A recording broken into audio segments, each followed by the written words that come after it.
नमस्कार, मैं हूँ शिवांगी। आप सबों का बिहारी मीडिया में स्वागत है। तो चलिए जानते हैं आज की कुछ बड़ी खबरों को विस्तार से। के पाठक से आर पार के मूड में बिहार शिक्षक संघ 5 सितंबर को टीचर्स करेंगे बड़ा प्रदर्शन, सियासत भी गरमाई। बिहार माध्यमिक शिक्षक संघ के अध्यक्ष और पूर्व सांसद शत्रुघ्न प्रसाद सिंह ने कहा कि शिक्षक इस मनमाने रवैये के खिलाफ 5 सितंबर यानी शिक्षक दिवस पर विरोध प्रदर्शन करेंगे और काला बिल्ला लगाएंगे। छुट्टियों में कटौती का आदेश विभाग के अपने तर्क से भी व्यवहारिक नहीं है। इसमें शिक्षा के अधिकार कानून के तहत 200 और 220 दिन शिक्षण का हवाला दिया गया है, जबकि स्कूलों में पहले से ही 253 कार्य दिवस है। इस संबंध में मैंने सीएम को भी लिखा है कि कोई भी ऑर्डर तभी अच्छा कहा जा सकता है जब वो टिकाऊ हो और उसका सकारात्मक प्रभाव हो। सिर्फ पॉलिटिकली के लिए चीजें नहीं हो सकती है। वहीं भाजपा पहले से भी इस मुद्दे की आलोचना कर रही है और उसने इंडिया के राजनीतिक नेताओं द्वारा हिंदू धर्म पर हमले के खिलाफ विरोध प्रदर्शन शुरू किया है। बीजेपी का कहना है कि हिंदू त्योहारों पर स्कूल की छुट्टियों में कटौती हिंदू धर्म को अपमानित करने के लिए राजद, कांग्रेस और जदयू की रणनीति का हिस्सा है। बिहार में चेहल्लुम की छुट्टियों में बदलाव। अब 7 सितंबर को मनाया जाएगा चेहल्लुम। पहले 6 सितंबर को घोषित थी छुट्टी। बिहार सरकार ने 7 सितंबर को चेहल्लुम की छुट्टी घोषित किया है। पहले 6 सितंबर को चेहल्लुम की छुट्टी का ऐलान किया गया था, लेकिन अब इसकी तिथि में बदलाव किया गया है। सामान्य प्रशासन विभाग ने इसे लेकर अधिसूचना जारी कर दी है। बता दें कि मुसलमानों का पर्व चेहल्लुम मुहर्रम के ताजिया दफनाए जाने के 40वें दिन मनाया जाता है। चेहल्लुम का यह त्योहार असत्य पर सत्य की जीत के रूप में मनाया जाता है। हजरत हुसैन की शहादत के 40वें दिन इसे पर्व के रूप में मनाया जाता है। इस दिन भारत समेत पूरे विश्व में चेहल्लुम मनाया जाता है। इस दिन सफेद ताजिया निकाला जाता है। बिहार में चेहल्लुम जन्माष्टमी पर डीजे बजाने पर रोक, जुलूस निकालने के लिए भी लेना होगा परमिशन। राजधानी पटना में चेहल्लुम और जन्माष्टमी के मौके पर डीजे बजाने से रोक लगाई गई है। इसके साथ साथ बिना अनुमति के जुलूस भी निकालने पर पाबंदी लगाई गई है। इसके उल्लंघन करने वालों पर ड्रोन से निगरानी की जाएगी। दरअसल पटना के डीडीसी तनय सुल्तानिया चेहल्लुम एवं कृष्ण जन्माष्टमी पर्व के अवसर पर विधि व्यवस्था संसाधन के लिए अनुमंडल वार तैयारियों की समीक्षा की, जिसके बाद उन्होंने अधिकारियों को निर्देश दिया कि आप लोग सूचना तंत्र को सुदृढ़ एवं सक्रिय रखें तथा संवेदनशील स्थानों पर विशेष सतर्कता मूलक कार्रवाई करने के लिए तैयार रहे। डीजे पर 100% रोक लगाए तथा बिना अनुज्ञप्ति के जुलूस नहीं निकालने दे। 5 सितंबर को पटना बंद का ऑटो संघ ने किया ऐलान। लगातार तीसरे दिन हड़ताल से यात्री हड़ताल। बिहार में ऑटो चालकों ने अपनी विभिन्न मांगों को लेकर 5 सितंबर को पटना बंद का ऐलान किया है। पटना जंक्शन स्थित टाटा पार्क ऑटो स्टैंड को हटाने के विरोध में शुक्रवार को पटना के ऑटो चालक हड़ताल पर है। बता दें कि हड़ताल के कारण पिछले 3 दिनों से पूर्वी पटना के सभी इलाकों में ऑटो परिचालन ठप है। इससे लोगों को पटना जंक्शन से पटना सिटी, राजेंद्र नगर, गुलजार बाग, कंकड़बाग, नाला रोड, हनुमान नगर, बाजार समिति, अगमकुआ जैसे इलाकों में आने जाने में काफी परेशानी हो रही है। बिहार में फिर एक्टिव हुआ मानसून। पटना समेत इन जिलों में अगले 2 दिनों तक झमाझम बारिश के आसार।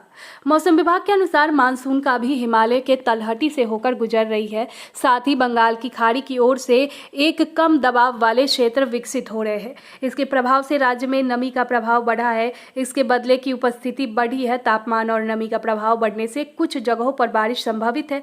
पिछले 2-3 दिनों से तापमान में हो रही बढ़ोतरी की वजह से उमस से लोग बेहाल थे। तेज बारिश से वातावरण में ठंडी हवाओं का प्रवाह बढ़ने से लोगों को राहत की सांस ली। अभी मानसून ट्रफ हिमालय की तलहटी से होकर गुजर रही है। साथ ही एक चक्रवाती परिसंचरण का क्षेत्र उत्तर पूर्व बंगाल की खाड़ी में विकसित हो रहा है। इसके प्रभाव से राज्य के उत्तर विभाग और दक्षिण पूर्व भाग के जिलों में वज्रपात और मेघ गर्जन की चेतावनी है। उत्तर बिहार के 19 जिलों और दक्षिण बिहार के 5 जिलों में 1-2 जगहों पर आंशिक बारिश हो सकती है। दक्षिण बिहार में कुछ जगहों पर आंशिक बारिश होगी। डेंगू से संक्रमित पटना डीएम को देखने अस्पताल पहुंचे सीएम नीतीश कुमार। आनन फानन में बुलाई गई हाई लेवल मीटिंग। बिहार में डेंगू की उपस्थिति भयावह होती जा रही है। राजधानी पटना में मरीजों की संख्या में लगातार इजाफा हो रहा है। सरकारी आंकड़ों के अनुसार पटना में डेंगू के कुल 96 पीड़ित ही अब तक सामने आए हैं। जिला संक्रामक रोग अधिकारी के अनुसार सरकारी अस्पताल एनएमसीएच और पीएमसीएच में अब तक 11 लोग ही भर्ती हुए हैं, लेकिन निजी अस्पताल में अब तक 30 से ज़्यादा मरीज भर्ती होकर इलाज कर रहे हैं। पिछले 4 दिनों से पटना के जिलाधिकारी डॉक्टर चंद्रशेखर सिंह खुद डेंगू से संक्रमित है। उनका इलाज पटना के पारस हॉस्पिटल में चल रहा है। दरअसल जानकारी मिली है कि पटना के डीएम को डेंगू हो गया है। वे पटना के पारस हॉस्पिटल में भर्ती है। जनता दरबार के बाद सीएम नीतीश कुमार सीधा डीएम डॉक्टर चंद्रशेखर सिंह से मिलने पारस हॉस्पिटल पहुंचे। सीएम नीतीश ने डीएम के स्वास्थ्य संबंधी डॉक्टरों की टीम से जानकारी ली। पारस के डॉक्टरों ने मुख्यमंत्री को बताया कि पटना डीएम की हालत अब पहले से बेहतर है। भागलपुर में 107 शिक्षकों ने दिया इस्तीफा, कहा नहीं करेंगे ये काम। एसीएस के पाठक से है सीधा कनेक्शन। बिहार के सरकारी शिक्षकों और शिक्षा विभाग के बीच जारी मतभेद कम होती नजर नहीं आ रही है। एक तरफ हर रोज जारी हो रहे नए आदेशों के विरोध में मंगलवार को तमाम शिक्षक संघ बड़े आंदोलन की तैयारी में है, वहीं दूसरी तरफ उनसे पहले ही भागलपुर के 107 शिक्षकों ने सामूहिक रूप से इस्तीफा दे दिया है। सभी शिक्षकों ने एक साथ एसडीएम को अपना इस्तीफा मेल कर दिया है। बताया जा रहा है कि बीएलओ का कार्य नहीं करने को लेकर सभी ने इस्तीफा दिया है। शिक्षकों का कहना है कि शिक्षा विभाग के एसीएस के पाठक की ओर से कहा गया है कि शिक्षकों से पढ़ाई लिखाई के अलावा कोई दूसरा काम नहीं लिया जाएगा। इसके बावजूद लगातार बीएलओ पद पर शिक्षकों की तैनाती कर दी जा रही है। अब सरकारी स्कूल के बच्चे भी खाएंगे एसी की ठंडी हवा, टीवी और फ्रिज लगाने का भी निर्देश। सरकारी स्कूल के बच्चे भी प्रचंड गर्मी के दिनों में एसी की ठंडी हवा खाएंगे। शिक्षा विभाग ने राज्य के माध्यमिक स्तर के स्कूलों में एसी, फ्रिज, टीवी निर्धारित किराए पर लेकर लगाने का निर्णय लिया है। किराए का भुगतान प्रति माह स्कूलों के छात्रों और विकास कोष से लिया जाएगा। ये सारे इलेक्ट्रॉनिक्स उपकरण उपलब्ध कराने वाली एजेंसी भी तय कर ली जाएगी। बिहार में मैट्रिक परीक्षा के लिए 17 तक भरे जाएंगे फॉर्म। बिहार बोर्ड ने मैट्रिक परीक्षा 2024 के लिए फॉर्म भरने की तिथि जारी कर दी है। पोर्टल 3 सितंबर से खुलेगा। आवेदन 17 सितंबर तक होगा। इसके अलावे इसके लिए सामान्य कोटि के छात्र छात्राओं को 1010 रुपये व आरक्षित कोटों के 895 रुपये शुल्क देना होगा। परीक्षा में शामिल होने वाले विद्यार्थियों के लिए 2 प्रकार के आवेदन पत्र पोर्टल http://secondary.biharboardonline.com पर अपलोड किया गया है। सत्र 2023-24 के लिए रजिस्टर्ड नियमित एवं स्वतंत्र कोटि के विद्यार्थियों के लिए 2 खंडों ए एंड बी में खंड ए में से 1 से 15 तक विद्यार्थी का विवरण भरा हुआ है, जो विद्यार्थी के रजिस्ट्रेशन विवरण के आधार पर है। वन नेशन वन इलेक्शन देश के हित में, प्रशांत किशोर ने कहा। इलेक्शन एक बार से देश का आर्थिक, सामाजिक, राजनीतिक फायदा होगा। जनसुराज अभियान के संस्थापक और चुनाव रणनीतिकार प्रशांत किशोर ने कहा कि एक देश एक चुनाव को सही नियत से किया जाए तो ये ठीक है, लेकिन रातों रात इसे लागू करने में दिक्कत आ सकती है। पीके ने कहा कि वन नेशन वन इलेक्शन के लिए 4-5 साल तक का ट्रांजिशन टाइम रहे तो सबको नई व्यवस्था में आने का समुचित समय मिलेगा, जो देश हित में होगा। जनसुराज पदयात्रा कर रहे प्रशांत किशोर ने सोमवार को कहा कि पहले भी देश में 17 से 18 सालों तक केंद्र और राज्य के चुनाव एक साथ होते थे। मुजफ्फरपुर में पत्रकारों से बातचीत करने में प्रशांत किशोर ने कहा कि मान लीजिए कि आप आतंकवाद निरोधक कोई कानून लाते हैं। कानून लाना तो अच्छी बात है, आतंकवाद रुकना चाहिए, उसके खिलाफ कार्रवाई होनी चाहिए, लेकिन आप उस कानून का इस्तेमाल किसी वर्ग विशेष या समाज विशेष को प्रताड़ित करने के लिए करते हैं तो इसे सही नहीं ठहराया जा सकता है। किस नियत से सरकार ला रही है, कितनी ईमानदारी से इसे लागू करती है, इस पर निर्भर करता है। प्रशांत किशोर ने कहा कि इलेक्शन रोज न होकर अगर 1 बार या 2 बार होगा तो उससे देश का आर्थिक, सामाजिक और राजनीतिक फायदा है। अब नया सिम कार्ड लेना नहीं होगा आसान, सरकार ने बनाए नए नियम।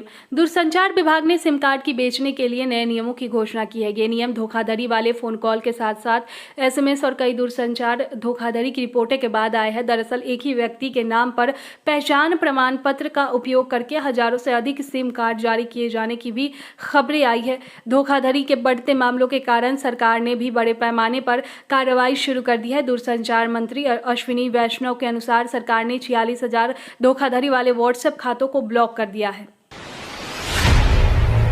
दुर्गा पूजा तक सभी स्वास्थ्य संस्थानों में शुरू हो जाएगी दीदी की रसोई, तेजस्वी यादव।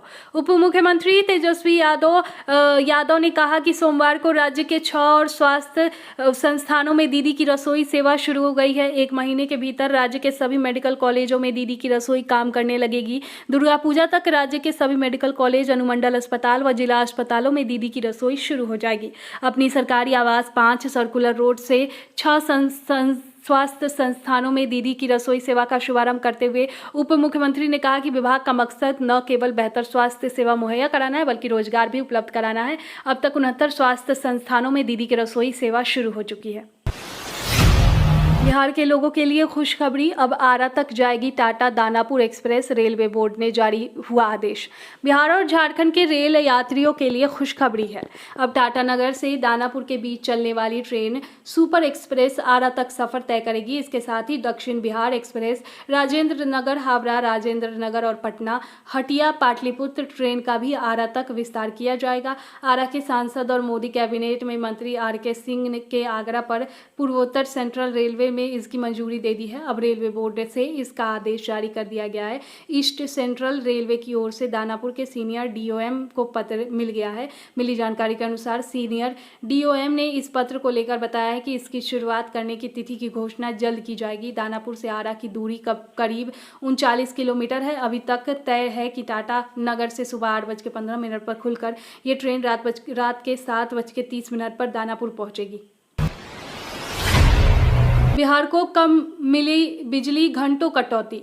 बीते 2 दिनों से बिहार को केंद्रीय सेक्टर से कम बिजली मिल रही है। रविवार को केंद्रीय सेक्टर से 2000 मेगावाट कम बिजली मिली। इस कारण पटना सहित राज्य भर में बिजली संकट कायम रही। राज्य में 3 दर्जन से अधिक ग्रिडों को प्रतिबंधित कर चलाया गया। सैकड़ों फीडर को बारी बारी से बिजली आपूर्ति की गई। इस कारण पटना सहित राज्य के सभी जिलों में बिजली की जमकर लोड शेडिंग हुई। 8 से 10 घंटे तक बिजली कटौती हुई। छुट्टी के दिन बिजली कटौती से लोग परेशान हैं।